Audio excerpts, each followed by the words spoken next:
नमस्कार, मैं प्रवीण अहलावत हूँ। आप 90 डिग्री देख रहे हैं। भिवानी महेंद्रगढ़ लोकसभा के दौरे पर आज हम हैं और इस वक्त चरखी दादरी में हैं। मेरे साथ ये युवा भाई हैं विकास, और मैं खुद बेहद हैरान हुआ कि ना केवल भिवानी महेंद्रगढ़ को लेकर बल्कि पूरे देश भर का ये जिक्र कर रहे थे कि अब की बार बीजेपी कमज़ोर है। हरियाणा की कई सीटों का ये जिक्र कर रहे थे कि बल्कि खुद मुझको ये बताने लगे कि सिरसा सीट मजबूत है, रोहतक सीट मजबूत है और कई अन्य सीटों का ये बता रहे थे। तो इनसे भिवानी महेंद्रगढ़ का भी मैं पूछूंगा। हल्का इनका बाडड़ा पड़ता है और चरखी दादरी में इनका कुछ काम है और अपना एक बिजनेस है, तो उसको लेके इनका ऑफिस है। विकास, सबसे पहले तो भिवानी महेंद्रगढ़ का ही आप बताइए, क्या रुझान रहने वाला है? देखो जी, भिवानी महेंद्रगढ़ मैंने जी सबसे ज़्यादा डांसिंग अभी हम भी कवरेज करते हैं। जैसे बैठते हैं तो डांसिंग ही ज़्यादा वो है जी। कारण इसका क्या है? देखो, कुछ तो लोग बदलाव चाह रहे हैं जी और कुछ ही नाकामी सा कर रखे हैं। जैसे इस पर ले लो, यूथ के लिए अपने जैसे कि अग्निवीर ले लो, प्राइवेट कर दिया, और भी न कुछ ऐसे काम कर रखे हैं जी जो लोग बदलाव की कोशिश कर रहे हैं अब की बार। तो रावदान सिंह क्या मानते हैं, जीत जाएंगे यहाँ से? जी बिल्कुल, कम से कम ला लो जी 50,000 प्लस वोटों से बिल्कुल। चरखी दादरी से? चरखी दादरी से लीड इतनी बता रहे हैं। लीड है जी। ओवरऑल क्या कहते हैं आप? ओवरऑल तो ला लो जी, रोहतक के सीट से भी और सिरसा सैलजा भी कम से कम ला लो, रोहतक से ज़्यादा कुछ ना कुछ मार्जिन है जी। कम से कम 2 लाख प्लस वोटों से सिरसा जी। और कौन सी सीटें लग रही हैं आपको कांग्रेस की?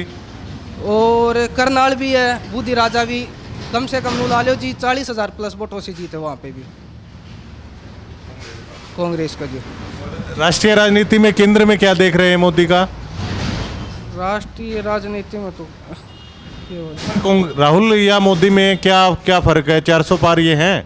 नहीं, 400 पार तो नहीं है जीत के बाद, क्योंकि हमने 2-3 दिन पहले ही सट्टे बाज़ार की रिपोर्ट देखी थी। वहाँ पे राहुल गांधी 285 कुछ सीटें ले रहे हैं और बीजेपी की हैं जी 202 से 210 के। 400 पार नहीं जाएगा? नहीं, अब की बार 400 पार नहीं है। कितनी उम्र है आपकी? मेरी जी 24। तो 24 साल में आप हरियाणा की भी और देश की राजनीति पर भी नज़र रखे हुए हैं, इसकी कोई खास वजह? खास वजह तो ये है जी, हमारा परिवार ही शुरू से कांग्रेस के साथ है, तकरीबन ला लो 20 साल से। आपका बाडड़ा हल्का है वो लगता है, जो आपके गांव का है। तो नैना चौटाला के बारे में बताइए। अब तो वो हिसार से लड़ रही हैं, क्या कुछ करवाया? बाढ़ हम तो ऐसा कोई खास काम नहीं करवाया जी, ना ही कोई दादरी का कोई विकास कराया है। क्योंकि रोड भी वैसे ही हैं, पानी की किल्लत भी अभी वैसे ही है। ठीक है जी, दादरी का तो हमेशा से ऐसे रहा है जी, या तो कोई अपोजिट सरकार में आता है विधायक, या फिर कोई निर्दलीय बनता है। दादरी का तो विकास हो ही नहीं रहा है सर। तो धर्मवीर सिंह ने क्या कुछ किया? नहीं, अब तक कुछ भी नहीं किया जी। अब ला लो पिछले 9.5 साल से सिर्फ अभी दादरी में देखा है जी 2-3 दिन से, नहीं तो उससे पहले दादरी में कभी आया ही नहीं जी। मोदी लहर महसूस कर पा रहे हैं हरियाणा में या भिवानी महेंद्रगढ़ में? अब की बार कांग्रेस सरकार। भिवानी महेंद्रगढ़ से क्या लग रहा है, कितनी लीड रावदान सिंह की मान रहे हैं आप?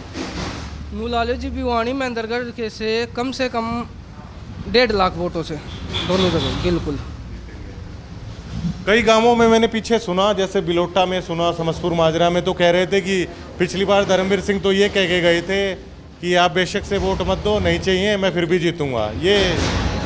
ये चीज़ यहाँ पे कह के गए थे कि नो लो जी, मैं वोट नहीं मांग रहा, मोदी के नाम पे वोट आ रही थी उस टाइम पे। तो अब इसी चीज़ का उन्हें सबसे ज़्यादा हुआ। अभी मेरे गांव के पड़ोस में आया था कि काड़े में 4-5 दिन पहले, तो वहाँ पे लोगों ने उसका बहिष्कार किया कि भाई 9 साल हो लिया, आप दिखे नहीं, अब यहाँ पे आ रहे हो। तो उसकी वजह से उन्हें ये बताया कि भाई पार्टी का दबाव था। पार्टी का दबाव ऐसे थोड़ी होगा कि भाई आप आ भी नहीं सकते यहाँ पे, तो इस वजह से थोड़ा लोग रोष है जी।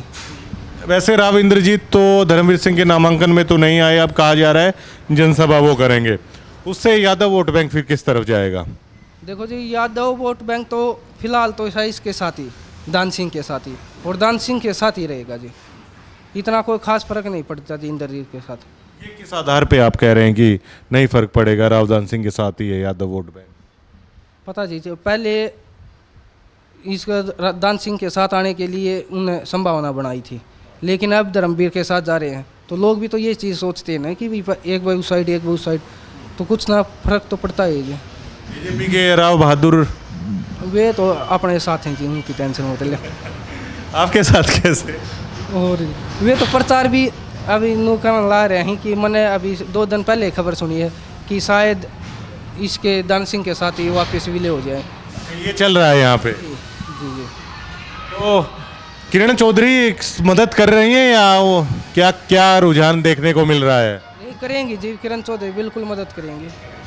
आप सिरसा में दान सिंह गए हुए थे कल परसों, वहाँ पे भी साथ थी किरण भी और शैलजा भी, दोनों साथ थे दान सिंह के। शुक्रिया तमाम बातचीत के लिए। धन्यवाद सर।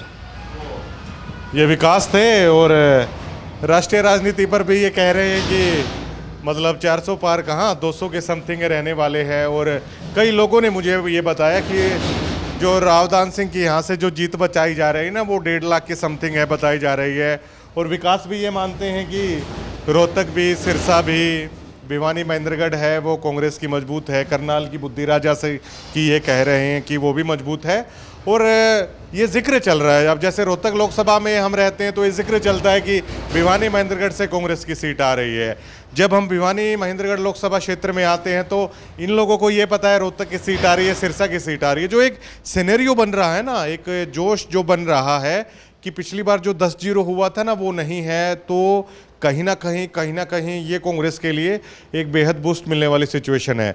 और जो किरण चौधरी की कहा जा रहा था कि क्योंकि बहुत सारा वोटर ऐसा भी है जो चौधरी बंसीलाल के नाम पर आज भी उनसे जुड़ा हुआ है, तो लोगों ने कहा कि जो किरण चौधरी के जो आदमी हैं वो भी लगातार रावदान सिंह के लिए वोट मांग रहे हैं, उनके भी फ़ोन है लगातार आ रहे हैं। एकजुटता के साथ चुनाव है वो चल रहा है। शुक्रिया।